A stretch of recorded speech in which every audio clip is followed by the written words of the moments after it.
My name is Leslie D. Tucker. What's your expertise?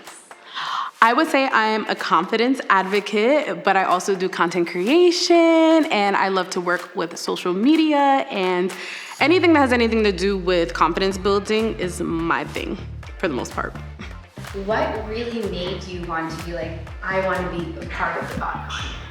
Honestly, when I first heard about the BODCon, I had no idea what it was about.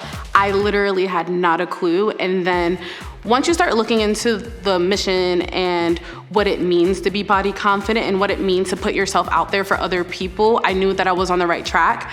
I always say I'm the behind the scenes babe, right? I'm everyone's personal hype man. But for the most part, I know that people have this goal to change the world, change the perception of how we're viewed, how everybody's viewed, and people just want to be loved and seen, right? So once I knew that I had an opportunity to have my hands on something where people can feel seen and wanted and loved and accepted, I knew that I was on the right track.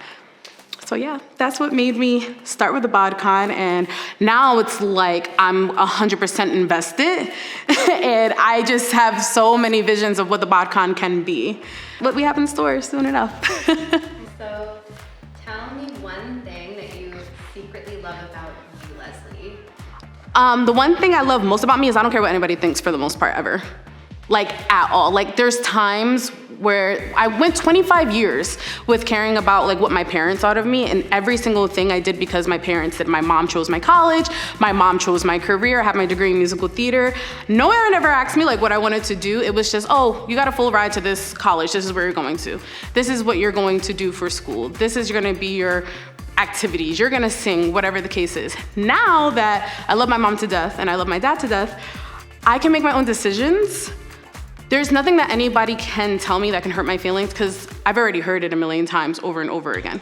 I like to say that people closest to you can be your biggest bullies because they think they're motivating you and they think that they're doing something because they want to help you and they love you. But that can sometimes break you down. I like to say you want to get more deposits than withdrawals. And for the first 25 years of my life, it was withdrawal, withdrawal, withdrawal. You need to fix this, you need to fix that.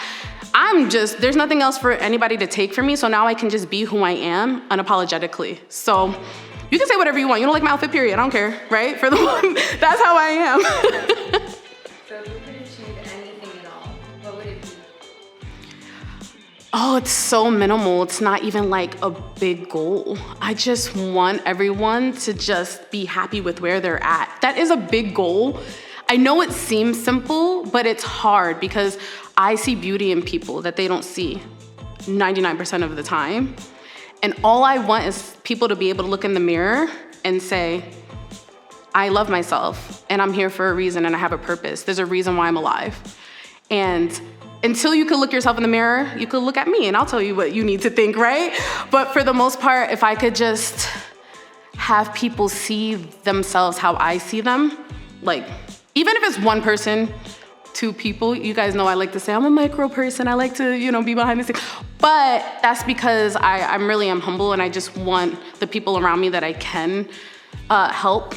That's what my goal is. Who can I touch? Who does believe in me? Because one person might love what I'm saying and can relate to me, while other people are like, ugh, she doesn't know what she's talking about. And that's okay, I'm not here for them, right? But my goal is not only for people to see themselves how I see them, but for people to just really think about and be more empathetic to people's situations if you can walk in people's shoes, because a lot of people will be judgy or will have judgment towards someone else because they just don't know. So for the most part, I would like to open people's eyes to what it means to be in my body, not, oh, she's fat, so she must be lazy and she doesn't work out. No, she's fat and she has PCOS and she works out 5 days a week and she could do the Stairmaster for 30 minutes every day and she does tennis lessons for 2 hours and she does rock climbing. And I want people to look at me and my body and be like, oh, she could be a rock climber. Not, oh, she must not work out enough, because it's not true. So I just want to open people's eyes. That was a lot of goals. I know it was minor in the beginning, but now the more I'm talking, it's becoming like a major thing. But obviously the core is just really being empathetic, loving yourself first, and then, showing empathy to others. Who inspires you? Who inspires me? Wow, that's a loaded question. A lot of people inspire me. Jesus, for one, he inspires me so much. I go to church every Sunday. Not everybody's religious, and I get it. Like, I don't push my views on people, but like, I go to church every Sunday, and there's one thing like I have peace with is if I can just be as kind and empathetic as Jesus was. Like, you could change the world, you know? And even if you don't believe in Jesus or God, just his character is very motivational, so. For sure, he took the people, the most broken people, and made them his disciples, his friends. His circle were people who were broken. They were sinners, if you want to call it that. They were, they stole, they were tax collectors. They had all these odd jobs, and some of them were liars. And it was like he took the worst people and he loved on them. And I think that that's inspiring for the most part. What do you think your life would have been like, or would it have been very different if you had access to the BodCon when you were like 12 years old? I'm gonna say that as far as body confidence goes, I never had a problem with it. My mom is a plus size queen. She don't care about nothing nobody gotta say. She went to my 12th birthday party with booty shorts and a leather vest. She was that girl, and she's thick. You know, and she never told me I couldn't do things because of my size.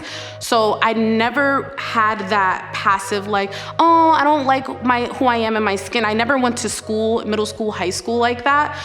And when you have that authority and you are confident and you have other things to worry about, people don't bully you because they don't see you as anything different because of just how you walk and present yourself. And I've always had that energy of being that girl by accident. And I don't even know how I do it. I just don't, like I said, majority of the time, I don't care what anybody else is thinking. I had so much on my plate for my parents and I wanted to make them proud.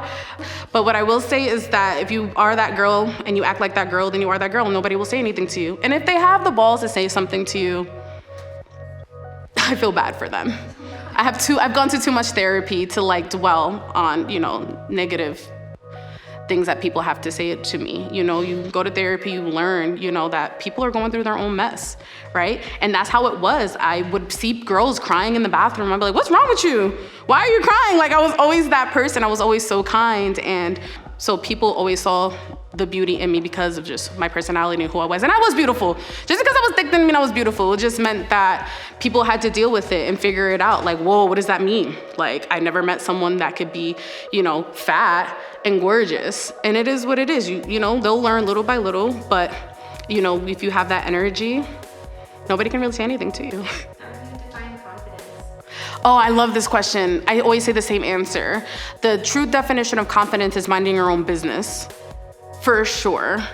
Like, you cannot be like steered in the wrong direction. You can't get upset if you don't know what people think about you. Or like, I'm not gonna ask people, like, what did you think of this? I don't do that. Like, I take pictures and if I like them, I mean, maybe for like social engagement, you know, heart eyes or smiley face. You're never gonna give myself a thumbs down, right? So I don't care what people around me think. I know what makes me happy as an individual. And if something's not making me happy, just cancel, disregard. Like, it doesn't matter. So if you don't know what anybody thinks, if you don't know what the status quo is, I'm the like most off-trend person. I'm gonna wear what I wanna wear regardless of what everybody else is doing. I'm gonna do what I wanna do regardless of what everybody else is doing. That's why I do crazy stuff like tennis lessons and rock climbing, because that's what I wanna do in that moment of my life. So don't care what anybody else is thinking. If you have that inkling, like, I wanna try this, try it, you know, and don't care what anybody else thinks. I know it's easier said than done, but I'm telling you because I've done it. If I didn't do it, I wouldn't say it.